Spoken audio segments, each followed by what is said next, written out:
সদ্য প্রকাশিত আইসিসির র্যাঙ্কিংয়ে ভারতীয়দের মধ্যে প্রথম ভারতীয় হিটসম্যান রোহিত শর্মা। আইসিসি র্যাঙ্কিংয়ের বিশ্বের সেরা 10 জন ব্যাটসম্যানের মধ্যে রয়েছে ভারতীয় সেরা 3 জন ব্যাটসম্যান। বিশ্বের সেরা 10 জন ব্যাটসম্যানের মধ্যে রয়েছেন ভারতীয় হিটসম্যান রোহিত শর্মা। তিনি বিশ্বের সেরা 10 জন ব্যাটসম্যানের মধ্যে 2 নম্বর স্থানে তিনি রয়েছেন এবং সেই সঙ্গে 3 নম্বর পজিশনে রয়েছেন আমাদের ভারতীয় ব্যাটসম্যান শুভমান গিল। যদিও তিনি আইসিসি র্যাঙ্কিংয়ে 2023 পর্যন্ত 2 নম্বর পজিশনে ছিল, কিন্তু রোহিত শর্মা, যিনি শ্রীলঙ্কার সফরে পরপর 2টি হাফ সেঞ্চুরি করার ফলে তিনি শুভমান গিলকে পিছনে ফেলে বিশ্বের সেরা 10 জন ব্যাটসম্যানের মধ্যে তিনি 2য় নম্বর পজিশনে রয়ে গেলেন। এবং সেই সঙ্গে ভারতীয় কিং বিরাট কোহলি, তিনি রয়েছেন 4 নম্বর পজিশনে। তবে এই মুহূর্তে আইসিসির র্যাঙ্কিং বিশ্বের সেরা 10 জন ব্যাটসম্যানের মধ্যে প্রথম স্থানে রয়েছেন পাকিস্তানি দলাধিনায়ক বাবর আজম। তবে আমাদের প্রত্যেকের ধারণা রোহিত শর্মা একদিন বিশ্বের সেরা ব্যাটসম্যান হিসেবে তকমা পাবে বলে আমরা বিশ্বাস করি। কারণ রোহিত শর্মা যে মাপের একজন ব্যাটসম্যান, তিনি যে কোনো মুহূর্তে নিজের র্যাঙ্কিং চেঞ্জ করতে পারে। যেহেতু এখন আইসিসি র্যাঙ্কিংয়ের বিশ্বের প্রথম স্থানে রয়েছে পাকিস্তানি দলাধিনায়ক বাবর আজম, আমরা মনে করি পাকিস্তানি প্লেয়ার বাবর আজমকে আশা করি টপকে যাবে আমাদের ভারতীয় হিটসম্যান রোহিত শর্মা। আইসিসি র্যাঙ্কিংয়ে বিশ্বের সেরা 10-এর মধ্যে ভারতীয় তিনটি প্লেয়ার রয়েছে যারা যে কোনো মুহূর্তে নিজেদের পজিশন চেঞ্জও পর্যন্ত করতে পারে।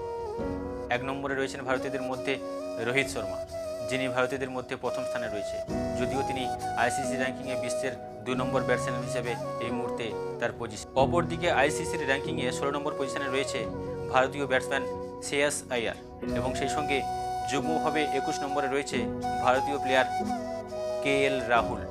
এবং এই মুহূর্তে আইসিসি র্যাঙ্কিংয়ের 56 নম্বর পজিশনে রয়েছে ভারতীয় লেফট হ্যান্ড ব্যাটসম্যান ঈশান কিষান।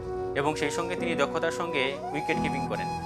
তার ব্যাটিং র্যাঙ্কিং পজিশনটা হয়তো আরও অনেক কম হতে পারে, কারণ তিনি দীর্ঘ কয়েক মাস ধরে ভারতীয় দলে এখনও পর্যন্ত খেলার সুযোগ পাচ্ছে না, কারণ তার বিরুদ্ধে শৃঙ্খলা ভঙ্গের অভিযোগ আনা হয়েছিল, যার ফলে তাকে ভারতীয় ন্যাশনাল টিমে তাকে এখনও পর্যন্ত চান্স দেওয়া হয়নি। তার ফলে হয়তো ঈশান কিষানের র্যাঙ্কিং পজিশনটা অনেকটা পিছিয়ে গেছে। অপরদিকে আর একজন ভারতীয় বাঁহাতি ব্যাটসম্যান ঋষভ পান্ত, তিনি এখনও পর্যন্ত আইসিসি র্যাঙ্কিংয়ের 100 নম্বর পজিশনের ভেতরে আসতে পারেনি। তার কারণ ঋষভ পান্ত অ্যাক্সিডেন্ট হওয়ার পর তিনি দীর্ঘ প্রায় 2 বছর ভারতীয় ক্রিকেটে ফিরতে পারেন, তার ফলে তার র্যাঙ্কিং পজিশনটা অনেকটাই পিছিয়ে গেছে। যদি হয়তো ঋষভ পান্ত এই 2 বছর ইন্ডিয়ার ক্রিকেটে জায়গা পেত, অর্থাৎ খেলার সুযোগ পেত, তাহলে হয়তো তার র্যাঙ্কিংটা অনেকটাই কাছাকাছি চলে যেত বলে আমাদের ধারণা ছিল। অপরদিকে আইসিসি র্যাঙ্কিংয়ের সেরা 10 জন বোলারদের মধ্যে রয়েছে ভারতীয় 3 প্লেয়ার।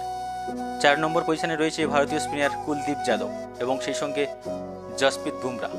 ওয়ানডে ক্রিকেটের ফরম্যাটে অর্থাৎ একদিনের ক্রিকেটে জসপ্রীত বুমরা 8 নম্বর পজিশনে রয়েছে এবং সেই সঙ্গে যুগ্মভাবে রয়েছে আমাদের ভারতীয় অপর বোলার মোহাম্মদ সিরাজ।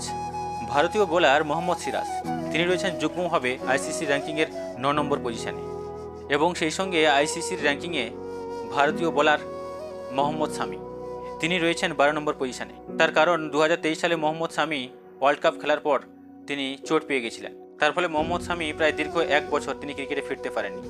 তার দরুন হয়তো মোহাম্মদ শামির কিছুটা পিছিয়ে গেছে। তা না হলে আমরা মোহাম্মদ শামিকে যে মাপের বোলার হিসেবে চিনি, তিনি হয়তো 10 নম্বরের পজিশনের মধ্যে আসতে পারতেন, কিন্তু দুর্ভাগ্য তিনি 10 নম্বর পজিশনের মধ্যে আসতে পারেনি। তার র্যাঙ্কিং পজিশন এই মুহূর্তে আইসিসির 12 নম্বর পজিশনে তিনি রয়েছেন। তবে এই মুহূর্তে ভারতীয় কোনো অলরাউন্ডার প্লেয়ার আইসিসি র্যাঙ্কিংয়ে 10 নম্বর পজিশনে এখনও পর্যন্ত আসতে পারেনি। তবে আমাদের প্রত্যেকের ধারণা ছিল আইসিসি র্যাঙ্কিংয়ে অলরাউন্ডার প্লেয়ার হিসেবে হার্দিক পান্ডিয়া তিনি বিশ্বের সেরা 10-এর মধ্যে থাকতে পারেন, কিন্তু দুর্ভাগ্যক্রমে তিনি বিশ্বের সেরা 10-এর মধ্যে থাকেনি। তবে তিনি খুব কাছাকাছি রয়েছেন। তার র্যাঙ্কিং পজিশন এই মুহূর্তে 26 নম্বরে। তিনি সেরা অলরাউন্ডারের তকমা পেয়েছিলেন টি20 ওয়ার্ল্ড কাপে। তবে হার্দিক পান্ডিয়া 2024 সালে টি20 ওয়ার্ল্ড কাপে যেভাবে তিনি অলরাউন্ডার হিসেবে পরিচয় দিয়েছেন, আমাদের ধারণা ছিল আইসিসি র্যাঙ্কিংয়ে তিনি সেরা 10-এর মধ্যে থাকতে পারেন, কিন্তু দুর্ভাগ্যক্রমে আইসিসি র্যাঙ্কিংয়ে সেরা 10-এর মধ্যে আমাদের ভারতীয় প্লেয়ার হার্দিক পান্ডিয়া অলরাউন্ডার হিসেবে তিনি খেলেছেন, কিন্তু তিনি সেরা 10-এর মধ্যে জায়গা করে নিতে পারেনি। যদিও সেরা 16-এর মধ্যে রয়েছে আমাদের ভারতীয় স্পিনার তথা অলরাউন্ডার প্লেয়ার রবীন্দ্র জাদেজা, তিনি রয়েছেন এই মুহূর্তে আইসিসি র্যাঙ্কিংয়ের 16 নম্বর পজিশনে। তবে আমাদের প্রত্যেকেরই ধারণা একদিন না একদিন সেরা 10-এর তকমা পাবে। অলরাউন্ডার প্লেয়ার হিসাবে আমাদের ভারতীয় প্লেয়ার হার্দিক পান্ডিয়া। আইসিসি র্যাঙ্কিংয়ে এই মুহূর্তে তিনি 26 র্যাঙ্কিংয়ের পজিশনে রয়েছে। তবে আমাদের ধারণা তিনি যত দ্রুত সম্ভব আরও সুন্দর পারফরমেন্স দেখিয়ে তিনি সেরা অলরাউন্ডারের তকমা এবং সেই সঙ্গে আইসিসি র্যাঙ্কিংয়ে তিনি সেরা 10-এর মধ্যে নিজের জায়গা করে নিতে পারবে বলে আমাদের